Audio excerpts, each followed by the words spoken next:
Mm.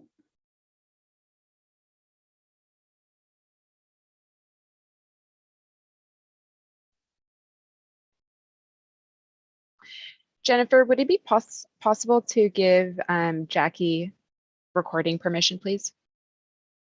Oh. Yeah.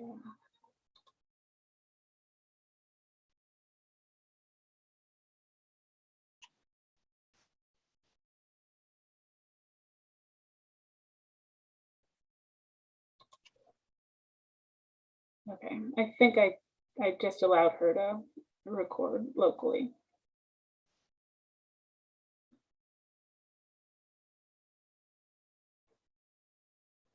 Perfect. Yep, that works on her end. Thank you. Mhm. Paloma has her hand up.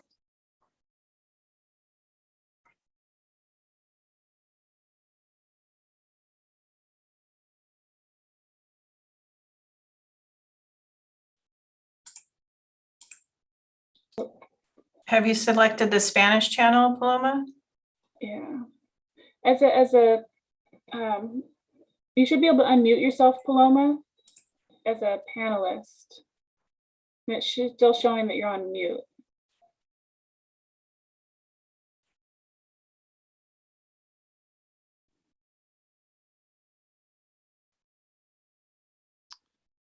Evening, everyone. I'm going to ask staff, whenever you're ready and we get the translation and everything ready to go, just let me know and we'll start the meeting as soon after 6 as possible. Okay, hold on.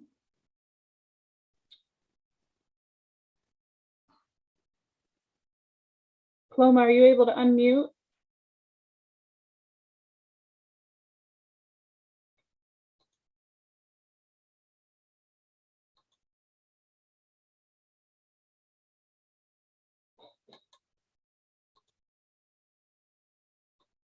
Charles is, can you talk on the Spanish channel? I'm not sure if Paloma is on the Spanish channel. Paloma, can you speak now? It looks like you unmuted.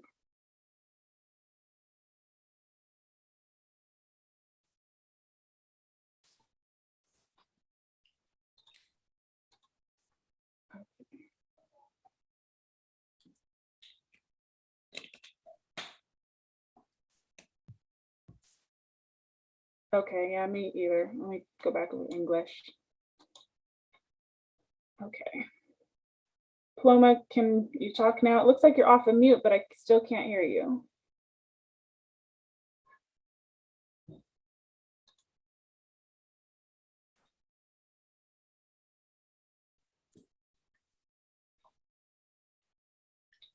Okay.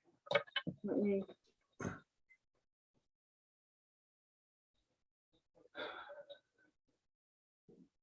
Not sure what's happening with Paloma.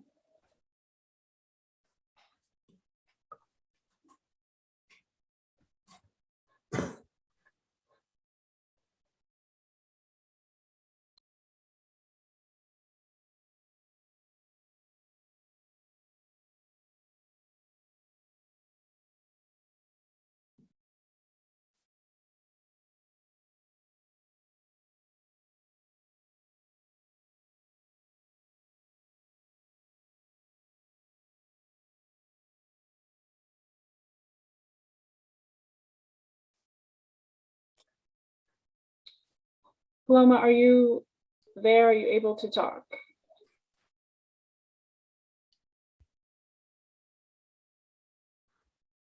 Okay.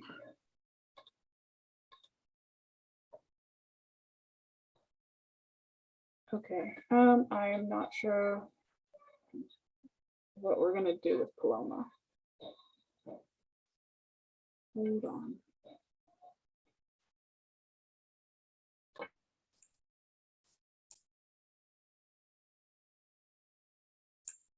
Can we move forward with Charles? And it looks like Paloma's on 2 different lines. Maybe have her drop off and try again.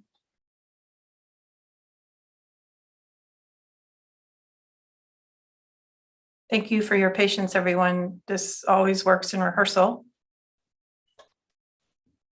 Yeah.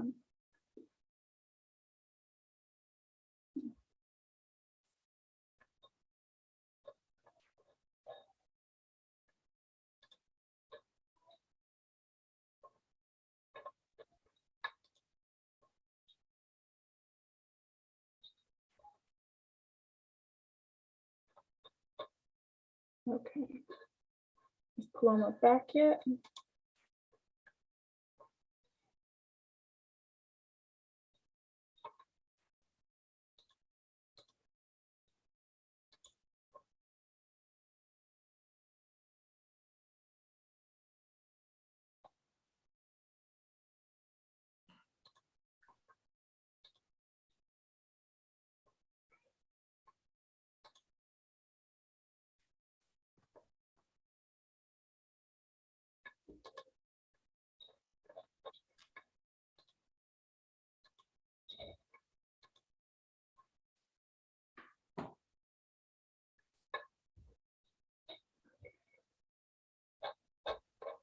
Okay. See, did that work this time? It did. Can you hear me? Yes. I'm so sorry. I don't know what happened, but I'm Okay. here. Perfect. So once we get to this initial translation slide, if you can translate that slide after Eric into Spanish, that would be appreciated. And then we will transfer you over to the translation room with Charles. So with that, I think we should be ready to start the meeting. Okay, thank you. Both of our interpreters here. Wonderful. Well, at this time, pursuant to Section 54956 of the California Government Code, a special joint meeting for a workshop of the City Council and the Planning Commission is hereby called for 6 p.m. on Thursday, April 14th, 2022. And could I get a roll call for the City Council, please, Margaret? Councilmember Mendoza, Here. Councilmember Meyer, Here. Councilmember Rary, Here. Vice Mayor Rodriguez, Mayor Bryant, Here. And just for the record, Vice Mayor texted me about 15 minutes ago, said they were having a family emergency and he would not be with us tonight. So at this time, if I could get a roll call for the Planning Commission, please. Planning Commissioner Cross, Present. Planning Commissioner Dolter, Present. Planning Commissioner Roberts, Here. Planning Commissioner Sparling, Here. and I believe Planning Commissioner Ziegler had indicated he would be absent from this meeting. Okay, we do have a quorum for both bodies. At this time, I want to introduce the 2023-20 through 2031 housing element update and the sixth cycle regional housing needs allocation. Tonight, we'll hear an introduction of the housing element update and the sixth cycle RENA, as well as information on community engagement opportunities. Planning Manager Eric Nolthenius will introduce the item, followed by a presentation by our housing element consultant, Kimberly Horn. We should note that translation services are being offered for tonight's meeting, and Eric and the translator will explain that next. And I will turn this to staff for the presentation. Eric. Thank you. Good evening, Mayor, Council members, and Planning Commissioners. Before we go in depth on the presentation itself, I wanted to point out an important feature of tonight's meeting. Staff has enabled the language interpretation feature on Zoom. This allows staff to designate a Spanish language interpreter that will use their own audio channel. Attendees can select the audio channel to hear the translated audio into either English or Spanish, as well as the option to mute the original audio instead of hearing it in a lower volume with their chosen language. The interpretation icon is located at the bottom of your Zoom panel of your Zoom window. When you click on the interpretation icon, it will give you the option to click off English or Spanish. It's important that everyone in attendance tonight, including those watching at home, set their screen to either English or Spanish and not leave it off.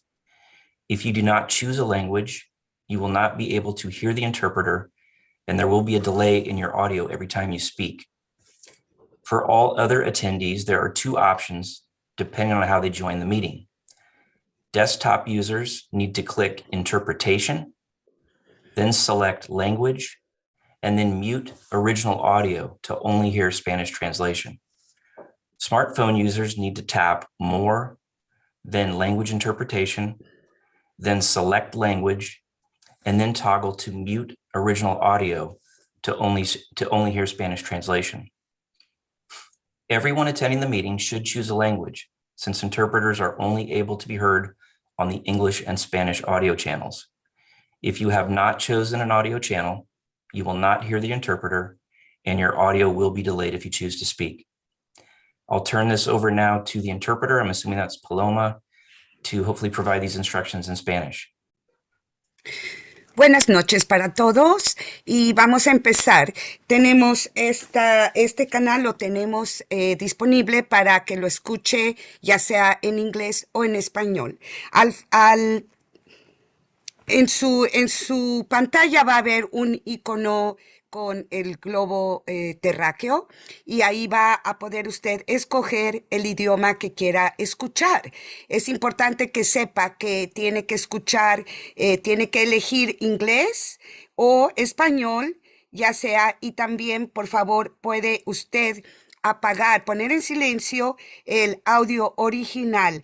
Para todos los participantes que quieran hablar, por favor, pásese a la parte de inglés para que la persona que le va a traducir en español la pueda escuchar, si no, no la vayan a escuchar. Si usted gusta escuchar el audio en inglés, escoja por favor el icono que dice N para inglés y S para español. Gracias. Thank you, Eric. Thank you very much, Paloma. So just to start off the presentation, as a reminder to the council and the commission, in October of last year, Kimley Horn was selected by the council as the consultant to assist staff with the housing element update. And while there's been a lot of work that's been going on behind the scenes over the last 6 months or so, this workshop is really the first opportunity for the council and the commission and the public to hear an overview about the project process, the scope of work, and that includes the planned public outreach and the status of the regional housing needs allocation. Following the presentation, there will be an opportunity for council and commission questions and comments, as well as public comment.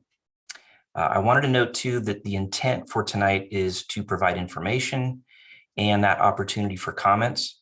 So staff is not seeking any particular or specific direction from the council or commission. In addition to myself and the Community Development Director, Alexis Morris, Senior Planner Jennifer Hagan is in attendance. You heard from her earlier tonight, working on the interpreter issue. Jennifer is responsible for basically the day-to-day management of the housing element update. Also in attendance are representatives from Kimley Horn, and that includes Bill Wiseman, Inez Galmiche, Dave Barquist, and Jacqueline Tran. At this point, I'm going to turn the meeting over to Inez for the rest of the presentation. Thank you. Thank you, Eric. Good evening, members of the Commission and City Council. As Eric mentioned, we'll be giving you an overview tonight of the housing elements and giving you some background on the Regional Housing Needs Allocation, or RHNA, as well as community engagement that is planned for the update process, and then some next steps. All right, so what is a housing element? A housing element is one of the 7 mandated elements of the city's general plan. It's the only element to be required to have certification from the California Department of Housing and Community Development, also known as HCD. And the goal of the housing element is to show that the city is able to address all of the housing needs of its residents and identify existing and projected housing needs by income category. To address these needs, the housing element establishes goals, policies, programs, and objectives that guide the future housing growth. Housing elements are required by law to be updated every 8 years to show compliance with new state laws, as well as changes in the city's demographics and housing needs. The housing element is looked at by HCD to make sure that it complies with all of the new state laws in its policies and programs. And certification of the housing elements allows the city to be eligible for state-sponsored assistance programs, grants, and funding assistance, and prevents the city from being penalized by the states.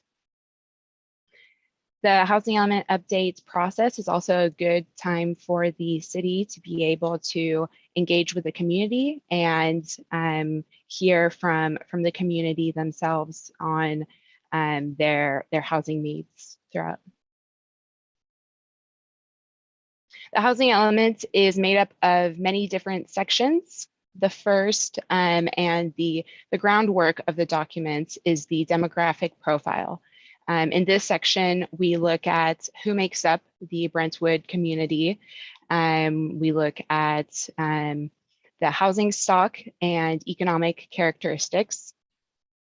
We also do an evaluation of housing constraints and resources. So we look at the city's permitting processes, development fees, as well as market constraints that may constrain the development of housing throughout the community. And we also look at different resources that are available for the development of future housing. So this may include state funding opportunities, federal funding, and other resources available to developers to create housing. The housing element also evaluates existing housing programs and policies. So we look at the current policies and programs in the city's housing element and identify whether these programs were successful and are therefore completed, or whether they are successful and may continue on within this current upcoming cycle, or whether they need to be modified to accommodate changes in state law, or if the programs must be discontinued. We also do an analysis of sites to accommodate the city's regional housing needs allocation. And in this section here, we'll identify specific sites to accommodate the RHNA and provide additional details on these sites and how we anticipate them to develop. And then lastly, we have the policies, programs, and quantified objectives to be able to achieve the city's housing goals. And so this is the most important section that establishes how the RHNA will be met over the next 8 years. So as part of the housing element update process, we have a variety of community engagement opportunities, meetings, and different documents that we'll be providing. So we'll have a variety of community workshops. We'll have the online community survey, which is currently available, and we'll have more information on that in a few slides. We'll be updating, as I mentioned, the city's demographic conditions, policies, programs, and objectives. We'll be analyzing adequate sites to meet the RHNA. We'll also be conducting a CEQA review, so looking at the environmental factors behind these projected sites and where they're proposed to develop. And then HCD will be reviewing our documents, providing some feedback, and ultimately we'll be working with them towards certification of the documents. And we'll conclude with Planning Commission and City Council hearings. All right, so the Regional Housing Needs Allocation, otherwise known as RHNA. This is established by the state to quantify housing needs within all jurisdictions across California. It's based on projections in population and employment, and it looks at transportation as well as household information for each jurisdiction. The RENA is, as I mentioned, established by the state. HCD determines a certain number of units for each regional planning agency. For Brentwood, that is the Association of Bay Area Governments, otherwise known as ABAG. An ABAG, once it receives its distribution from HCD, will conduct fair share distributions to each jurisdiction within ABAG. So through that, the city of Brentwood received a RENA allocation of 1,522 units that it needs to plan for over the next 8 years.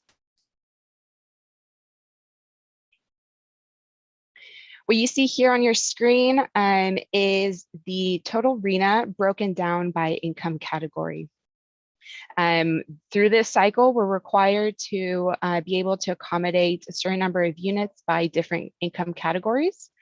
And these are broken based on the 2021 median family income for a theoretical family of 4 in Contra Costa County of $125,600 annual salary. And so we have a very low income range with 402 units allocated there, 232 units for low income households, 247 units for moderate income households, and then 641 for above moderate households. And so, as I mentioned, the city must be able to show that it can accommodate all of these units at these different income categories. It's important to note that the city is not a developer. You do not have to build these units yourselves. The housing elements must simply show that through zoning and land use regulations, the city is able to accommodate the development of these units on sites that are identified within the housing elements, and let the markets do the rest. And so the housing element will identify these candidate sites. These are identified after analysis and consideration of existing infrastructure within the city, resources, as well as public transportation. Our current guidance on finding these sites is to look for existing residentially zoned sites, existing capacity within your specific plans, as well as projected accessory dwelling units development. And the state has permitted a methodology to be able to project how many ADUs we can anticipate each year over the next 8 years. So now into community engagement. This is a very important topic this cycle, and something that the state will be looking at closely. We have a variety of different opportunities to include the public as we move along throughout the update process. We first started off by creating the Housing Element Update website. It's available at brentwoodhousingelement.com. I should note this website was created by Kinley Horn, but it's managed and updated regularly by city staff and Kinley Horn. We'll also be planning more joint planning commission and city council meetings such as this one. We will have informational handouts available on the website, as well as printed out and available in public locations such as library, city hall, and other public areas for communities to have access to and find out about future upcoming events, information, and ways to just get involved within the process. We'll also be meeting with stakeholders. This includes community advocates, community organizations, business owners, housing developers, members of the community that have something to say about housing within Brentwood. We'll also be publishing a public review draft of the housing element around summertime with a feedback form to collect responses from the public on the documents.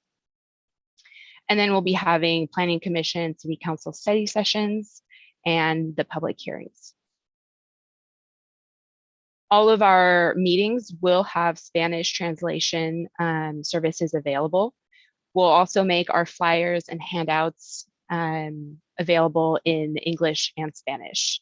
And the website is currently in English with the and with a setting to translate it to Spanish and Chinese.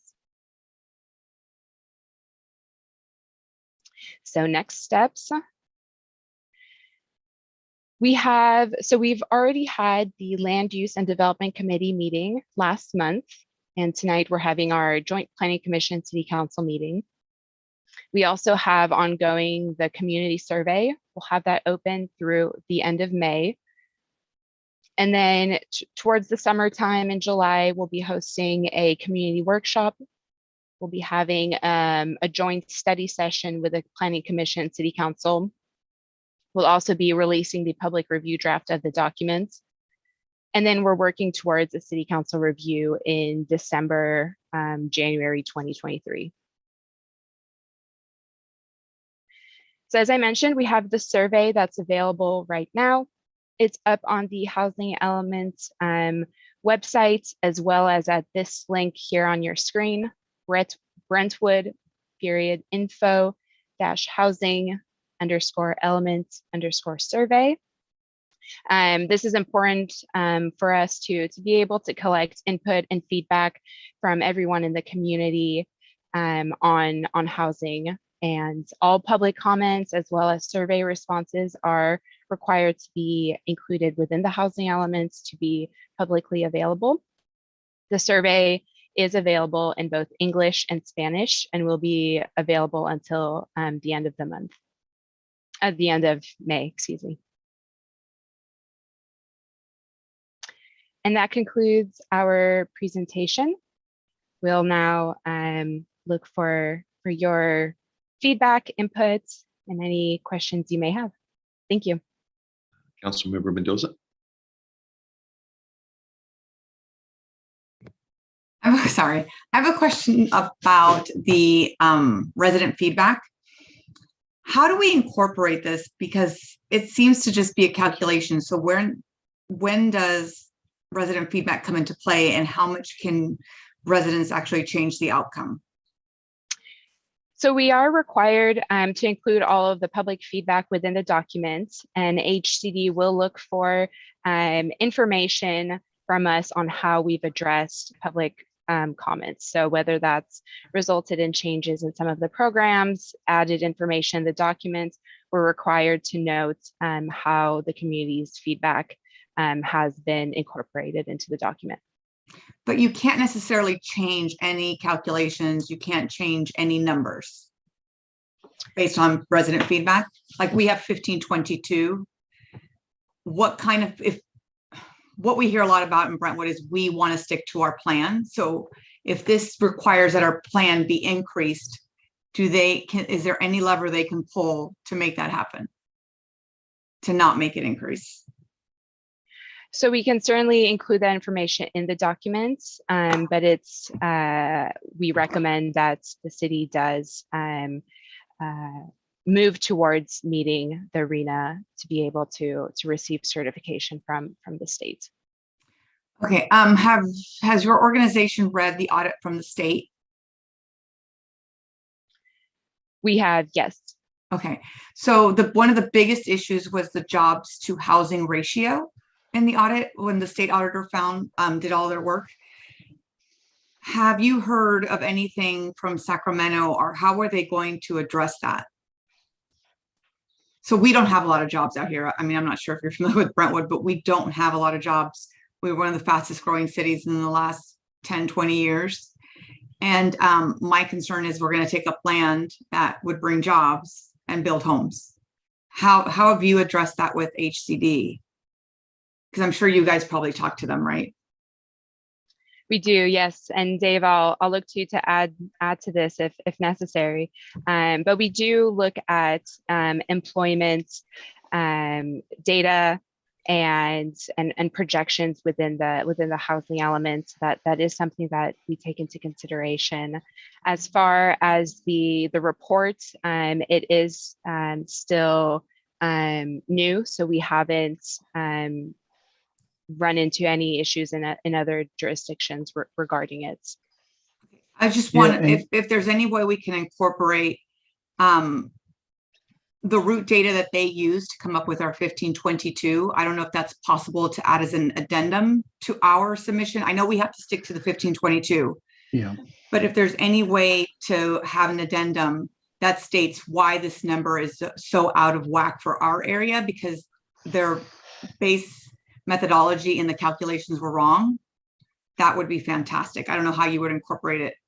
And if I can add to that, the housing element is essentially a city policy document, and so there is considerations at the local level that take precedence or of importance. We all know that the RENA process, there was some discovery of some potential flaws in that and challenges as it relates to the getting the numbers right. That's a challenge, but we do not want to ignore the local conditions and the desires that you and the council and the commission have to see what's fit for your community. That being said, we are stuck at this point with the RENA allocations we have, unless there's a change in legislative action by the governor or whomever to change that. That's the planning process that we will take to get to a compliant status. Other influencing conditions and considerations are certainly as important as what the state's requiring us to do as well. Yeah, so if we could just, and I don't know if that's for my staff or for you, I do want to make a comment in there that if we legally, if we upzone to meet these numbers, state law says we can't downzone anymore. So Marina's saying 1522, we upzone areas for 1522. They redo the calculation, figure out, oh, you know what, Brentwood should have just been like 1200. So also a comment in there saying that if we are upzoning and the numbers are redone and we find we have to downzone, there should be relief for cities that were forced to upzone. So have you come across that at all? That has not occurred in terms of the no net loss and the downzone, upzone considerations. That has not happened yet, and I don't know of anything across the state that I can give you an example. We could do a little research on that and give you any findings that we feel is appropriate if it's at your pleasure. Okay, and then my last question is, I know that Southern California had almost 100% of their housing elements rejected first round. Do you know what the top reasons were for rejection, and how do we avoid the same? Yes, roadblocks? and again, the SCAG region, and that's the Southern California, essentially the LA region. There's approximately 200 cities. As of, I think, yesterday or today, the 7th city received a compliance letter. So you have approximately 193 out of the 200 that are still in non-compliance. What are the biggest issues that are coming and challenging to the city is affirmatively furthering fair housing and the requisite analysis that goes with that. That is a new requirement in housing elements, and it's fairly complicated. It's probably going to be about 90 plus pages of analysis just in the housing element itself. That has become a challenge because the states, the requirements of the law are not supported so much by guidance from what the state's expectation or understanding of that law is. And when I say the state, I mean HCD. The second part of that is the sites analysis and the validity or the use of identification of sites to accommodate your future arena within the planning period. That's a key clarification. But what are the supporting criteria and evidence that would suffice to consider those to be appropriate sites to accommodate your future arena? Those are the two main things that we're seeing in across the board. Okay, thank you very much. Thank you, Councilmember Rary. So I just want to further clarify, because one of her last questions was what I was going to start mine off with, was that, okay, let's say that we do find that currently we don't have enough to meet. And I think it's a high level of zoning in each area that we have. I think we're pretty close to being able to not have to upzone in any areas. But let's say we had to upzone quite a few areas.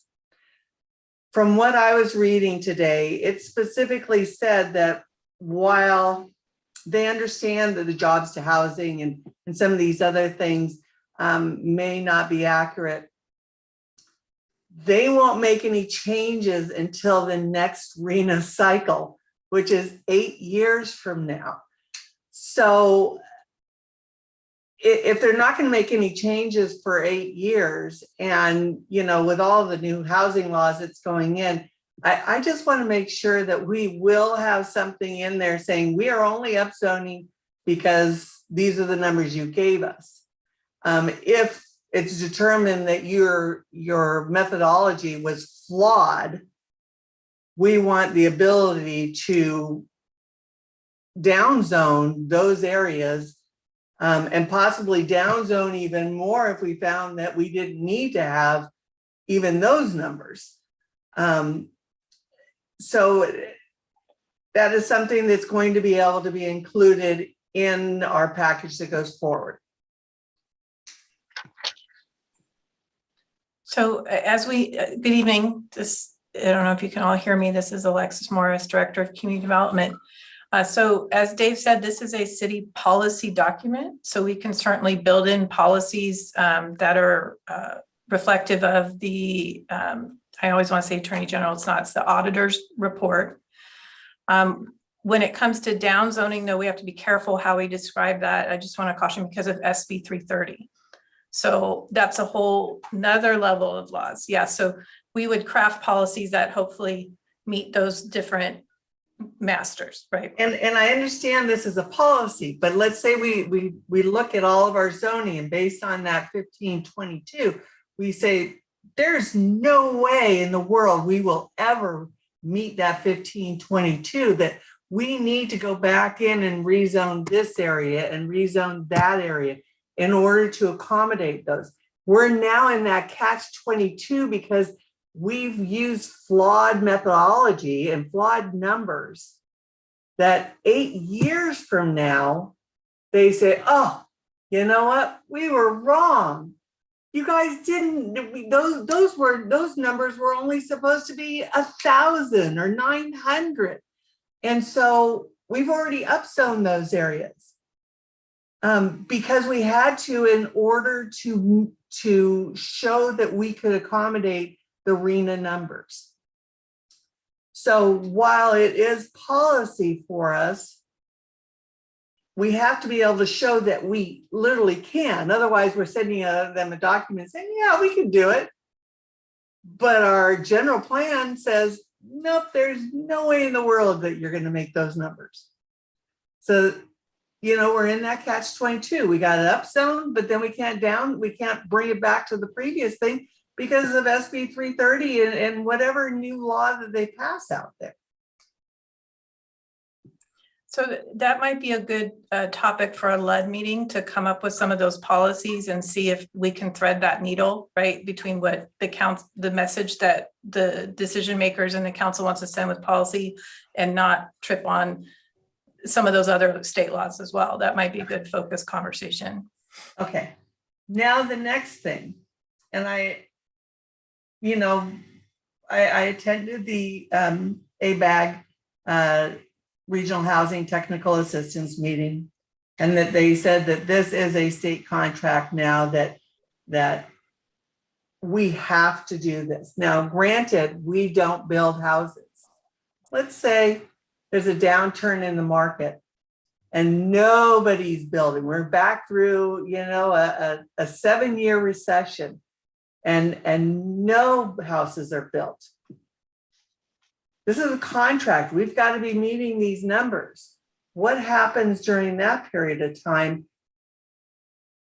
I mean, it's saying, based on what I was reading in the packet, we may not get any regional infrastructure funds that are grants that we're applying for, whether it be state or federal, as well as other grants that are out there.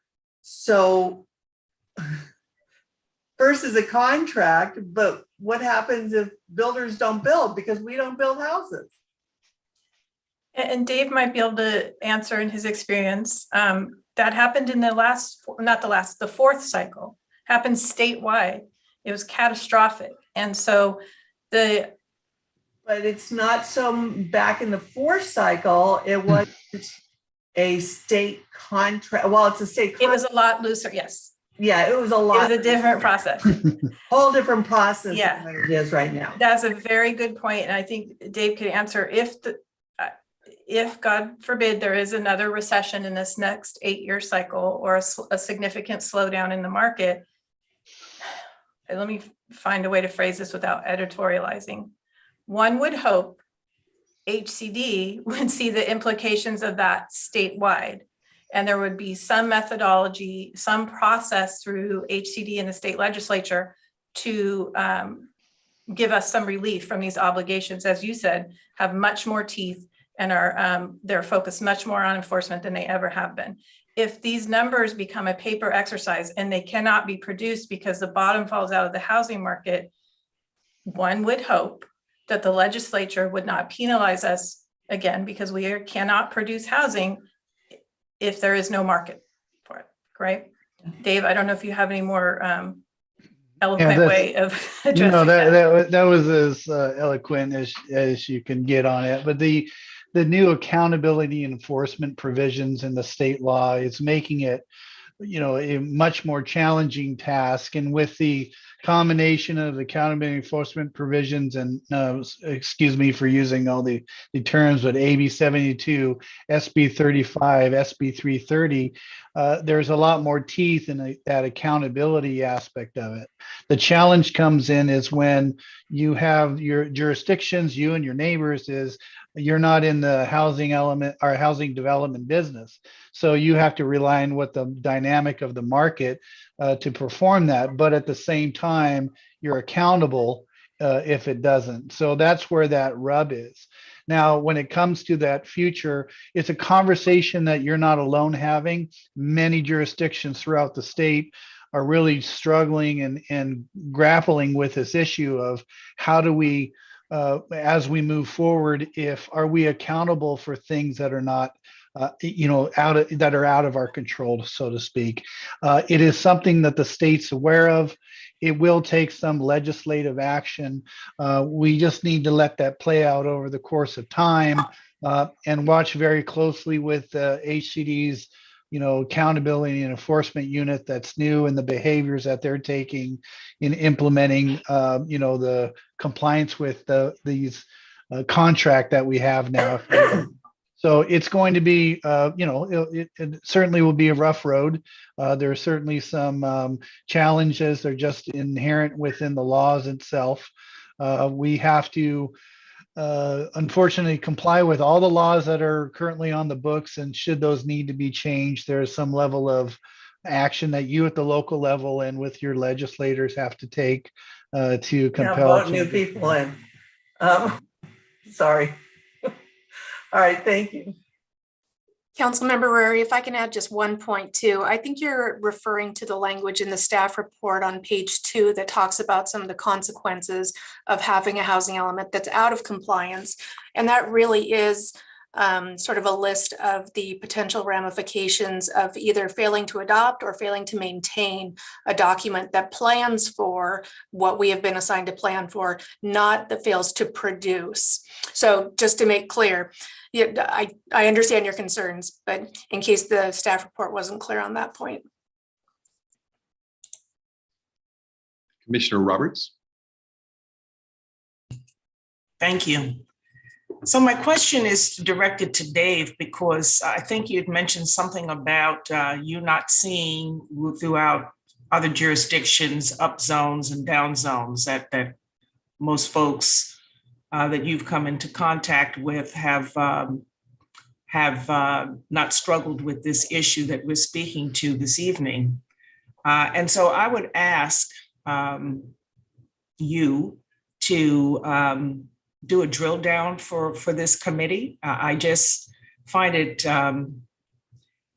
it's just difficult to take in that everyone else is okay with this and we're the only ones struggling with it. I just don't see that path. And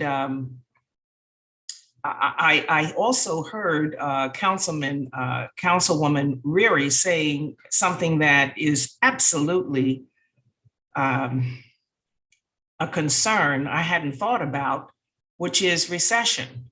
So here we are, this little community that's growing leaps and bounds, and all of a sudden we get stuck in the middle because of methodologies that really weren't thought through all the way. And to backpedal on that is almost impossible.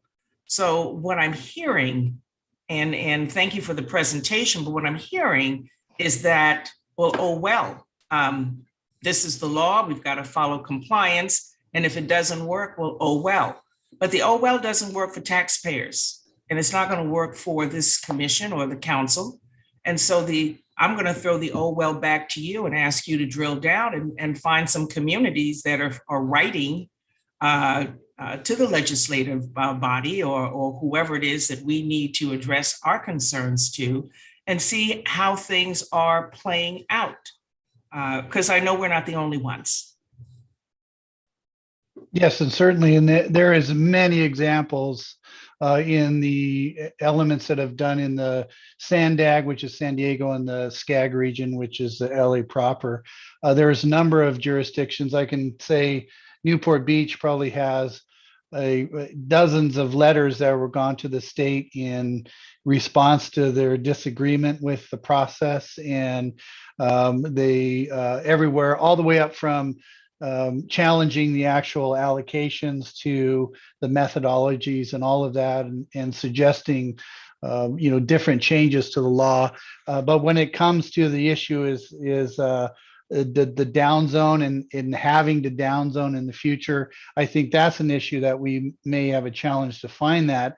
On the other hand, the questions you have is other jurisdictions who've been dealing with, there's plenty of those that we can provide you with information and clarity on what that is. I think there's two different topics here, but certainly what you're referring to is we can give you and your colleagues a number of examples of how other jurisdictions are dealing with that issue. That would be great. And beyond just dealing with it, exactly what the status is and where they are in the process in that dealing with. Mm-hmm. Because I'm certain that Sacramento is not turning a deaf ear to everyone. So I'd really encourage you to get that information for us so we can do a drill down for ourselves and be able to have all that we need to have in front of us. I appreciate that. Thank you. Thank you, Doctor. Thank you. Councilmember Meyer. Thank you. My initial comment has nothing to do with our guest this evening, but this sure feels like an exercise in futility, and it's really, really frustrating. I feel like the numbers are flawed, the allocations and the methodology, and we know they didn't take every individual city and their own community needs into account when planning all of these flawed mandates coming down from the state. So it's extremely, extremely frustrating to sit here and know that we really have no say over anything. But in looking at the project schedule, the community survey, the community workshop, public reviews, and all of these different things, there's a lot of investment, staff time, council and commission time, engagement with the public. And again, I mean, I'm all about engagement with the public. We need to give them every chance we can to speak their minds on things like this. But knowing that we're all running up against a brick wall, it just feels like we're checking off a box. Okay, we did this, survey, doesn't mean anything, but we did it. So we're being good little, good little councils and cities and commissioners. So forgive me, I had to express a little frustration first. And I wonder why all of that is necessary, really knowing that we're educating, but we're not allowing really any impact here from any of us, public or city officials. But then my other question is, there also seems to be some misconception in the public sometimes that some of these cities that might have a little more money, a little more political connection, actually do have some impact on what happens in their city. So I guess in the end, my only question beyond all the frustration is, can you clarify that we're all in the same boat and that no one city is going to get away with something and other cities not? But before you do, whatever we can put in our policies here to protect us in any way, shape, or form, I definitely, whatever that is, I'd like to do it. Thank you.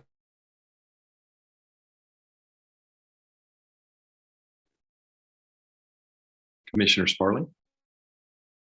I'm sorry, was someone going to answer my question?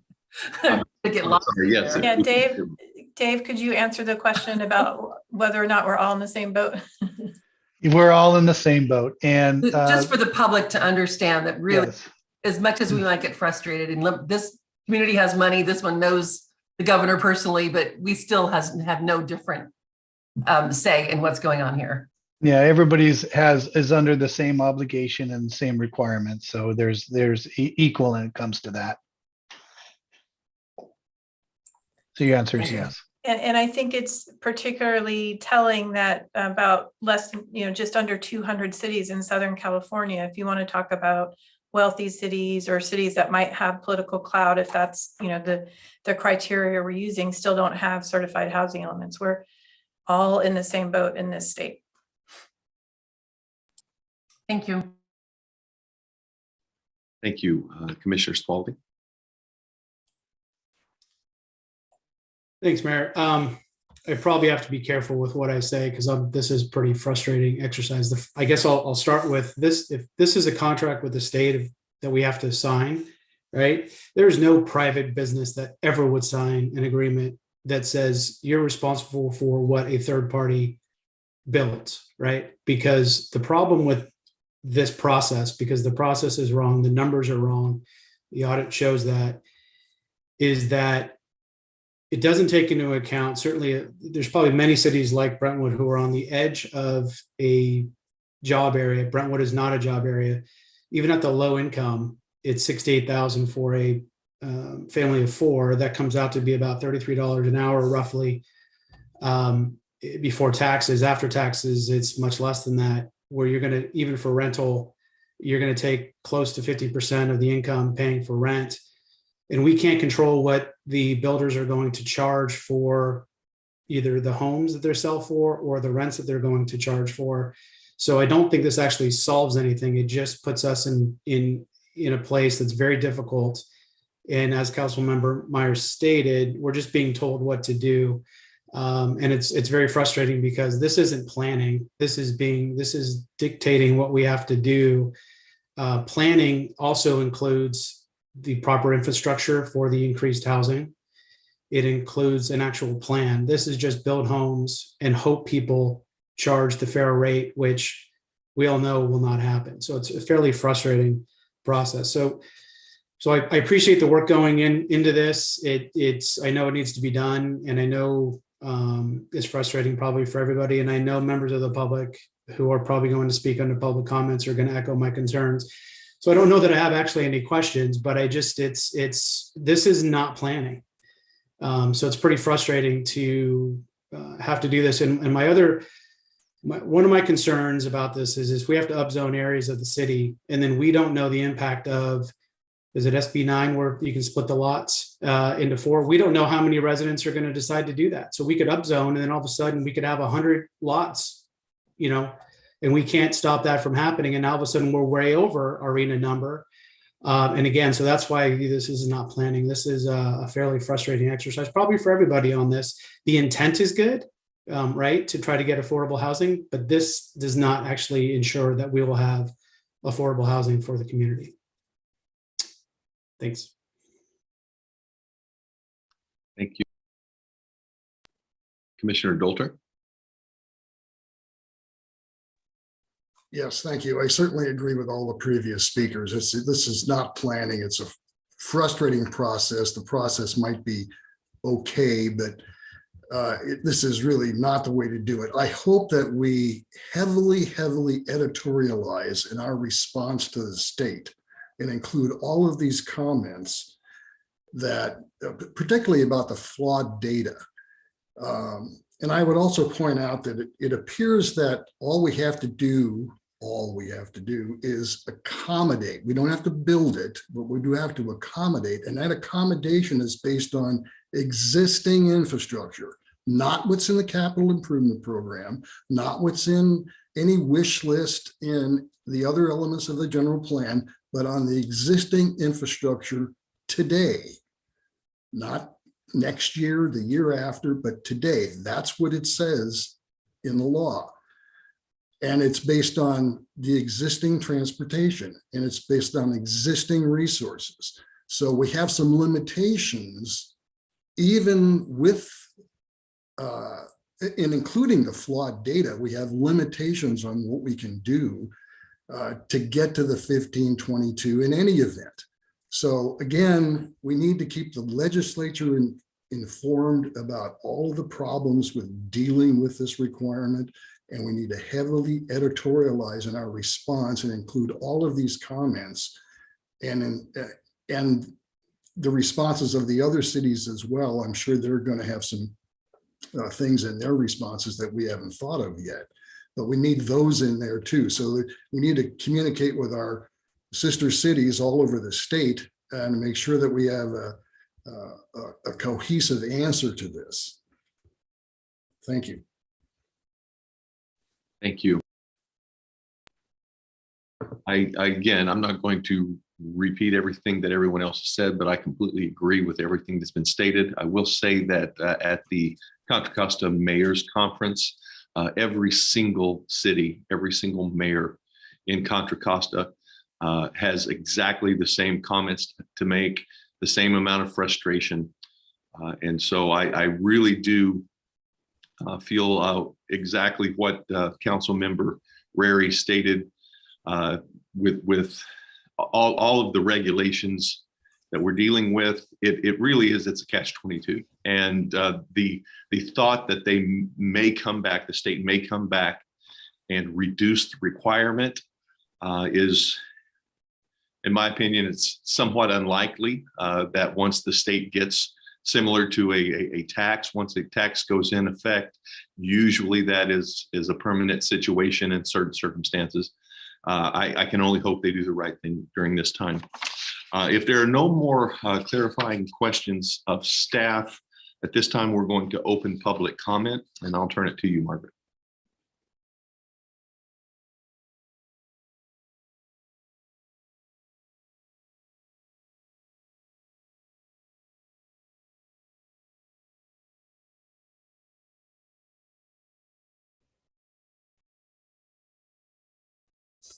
My apologies. I was trying to find my screen here.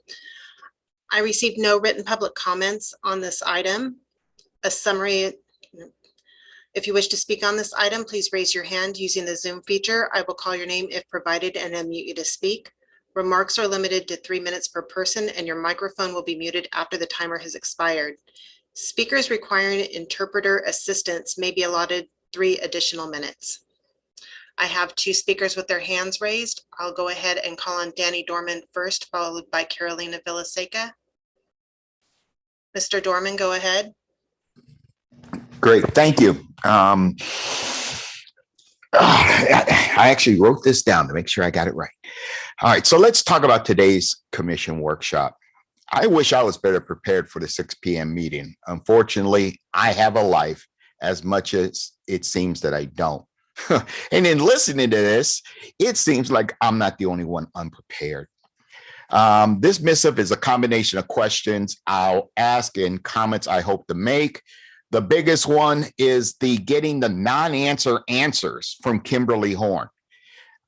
Jovita asked, I don't know if any of her questions were actually answered, and that was frustrating. Then you talk about unprepared. I just did. Meetings for another time. That time can be slow walked until we're backed into a corner. And I don't know, is this their first meeting of this sort? Because if we are, oh God in heaven, we're in trouble. If this isn't their first meeting like this with another city, then why aren't they prepared? These questions seem to be, before you even get into the technical stuff that Jovita and the Planning Commission asked. These guys doesn't seem like they're prepared. So what's going on with that? And hope. Anyone who relies on hope, oh boy, I have a bridge to sell. And when we talk about growth, and this is the big one for me, we're talking about land that may be owned by Sino and none. So are Sino and none part of this land use area targeted? And then lastly, because I'm running out of time, who are the specific stakeholders when you talk about the public side? And how do I get in on it? Because it seems like it's the same cast of characters who will do the same rubber stamping. And as it's been noted time and again, yeah, this seems like an ultimatum. And I'm getting the sense of, oh, well, from the people who are supposed to represent us.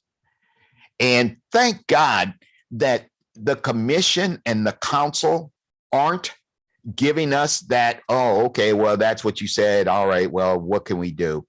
And then really quickly, I'm looking at 27 seconds. When you talk about these arbitrary numbers, what if we don't meet it? What is the or else? Because I didn't catch that. Are we fined? Are we kicked out of the island? What is it? Or is it just sable rattling? And with 10 seconds left, I hope that Johnny and his family are fine, as long as it's not the non-Sino family.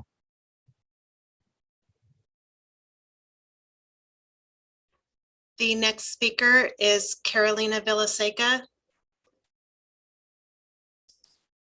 Carolina, go ahead. Thank you. Good evening, Council, and everyone else who's on. There is actually a way that we could, it's going to take a lot of work to stop this, and that's a constitutional amendment. And there is actually a movement underway to get this done. You can go to neighborhoodvoices.com and learn how you can help. The other question that's part one. I just wanted to put that out there so people don't feel quite so helpless. There is a way. The other question was, aside from doing neighborhoodvoices.com, if we, the public, wanted to send letters to Sacramento, which is a city, who specifically should receive these letters in the Sacramento state government? Who would listen, maybe, I mean, not listen, but if they get a flood of letters from people, who do we send them to that would actually have the ability to go to a state meeting and say, hey, we have a problem. We didn't think about this. Like, who would be receptive in Sacramento? There's a lot of people in Sacramento. And I wouldn't even know where to start between committees, subcommittees, assembly people, senators. So if you have any ideas, because it's not hard to write an email. It's not hard. And sometimes that's what it takes. So if there is some guidance you can provide, and one more time, neighborhoodvoices.com, we have to approach this from several different areas and make some noise. So please advise. Thank you.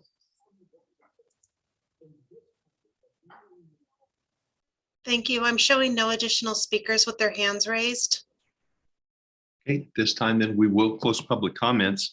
And if we could have someone from staff or anyone that has the answer to answer Ms. Vilseca's question, I think those are very, very good questions as far as our residents.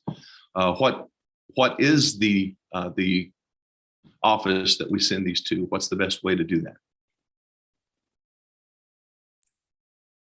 that? So I don't know if Tim or Dave has any ideas about who are the best contacts in the legislature.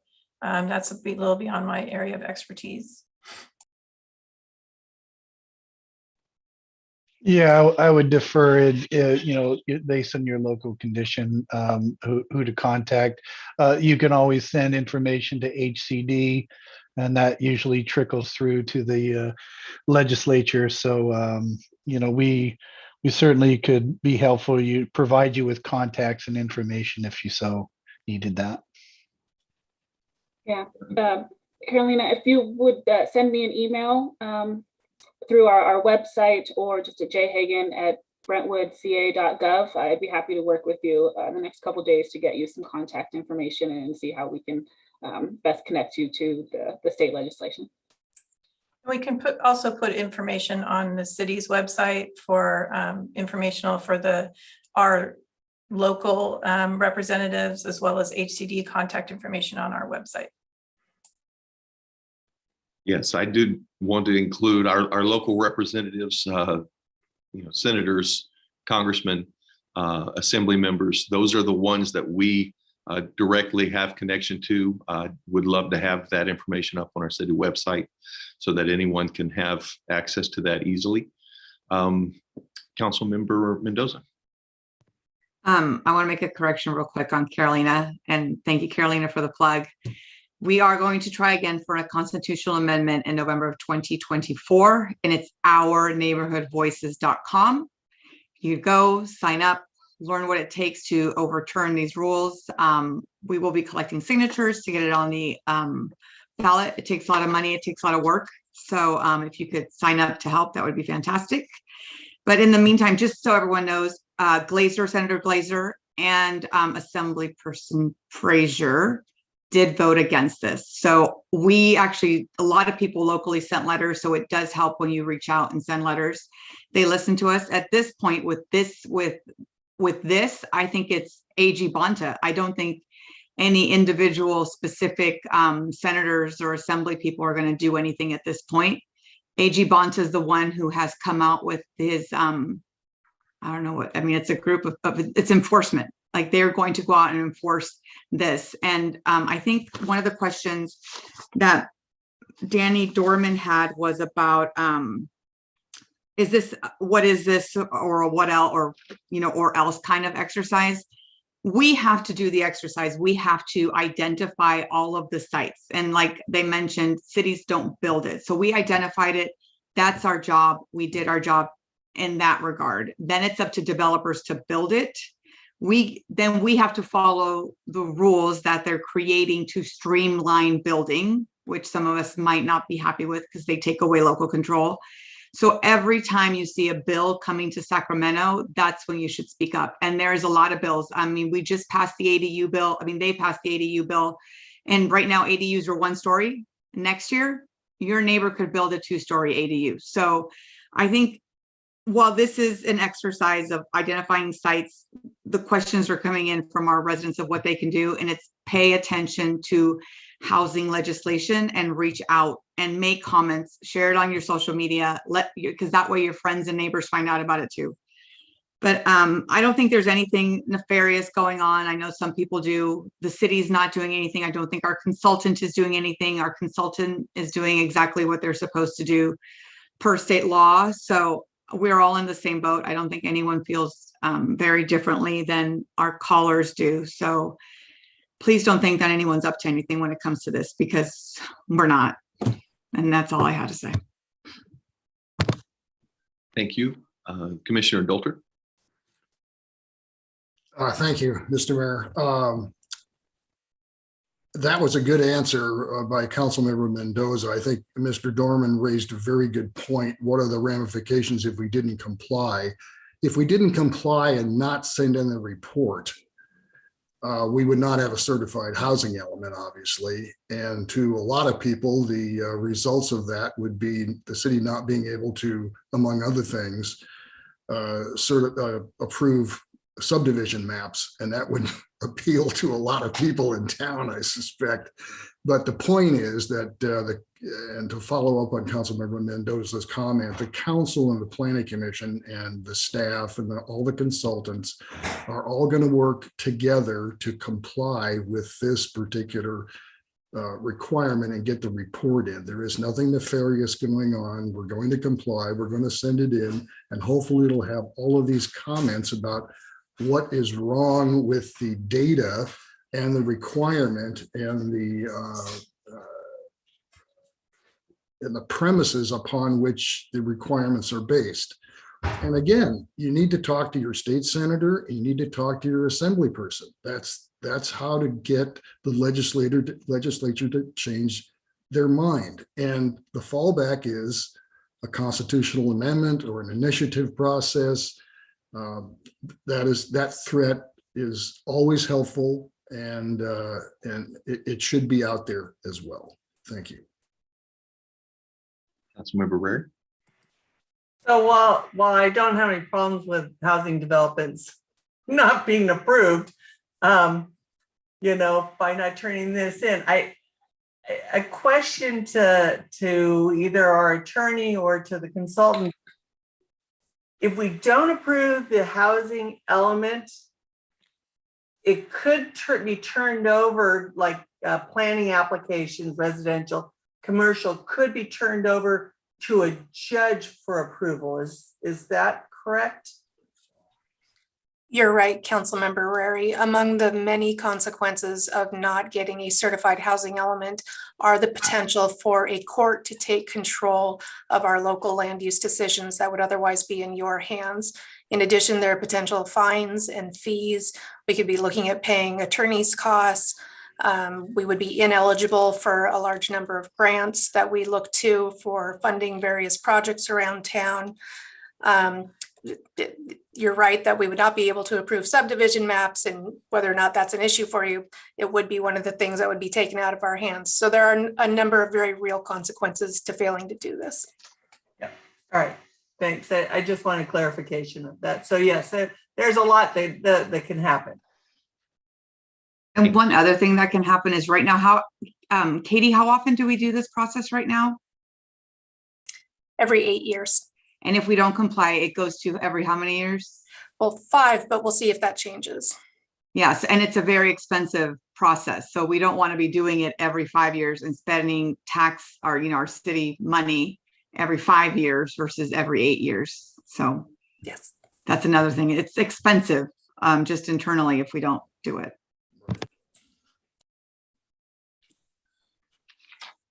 Are there any further comments or statements that Planning Commission or Council would like to make tonight during this period?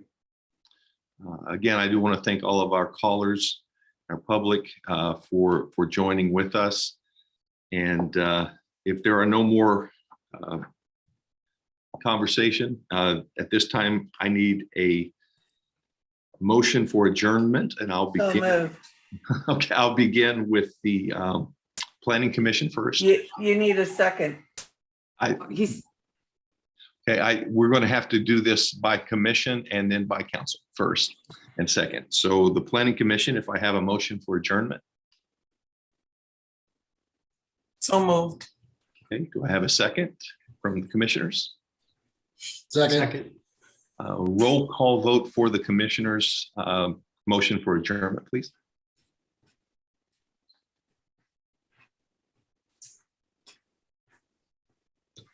Commissioner Dolter, Aye. Commissioner Roberts, Aye. Commissioner Sparling. Aye. Motion carries with Commissioners Cross and Ziegler absent.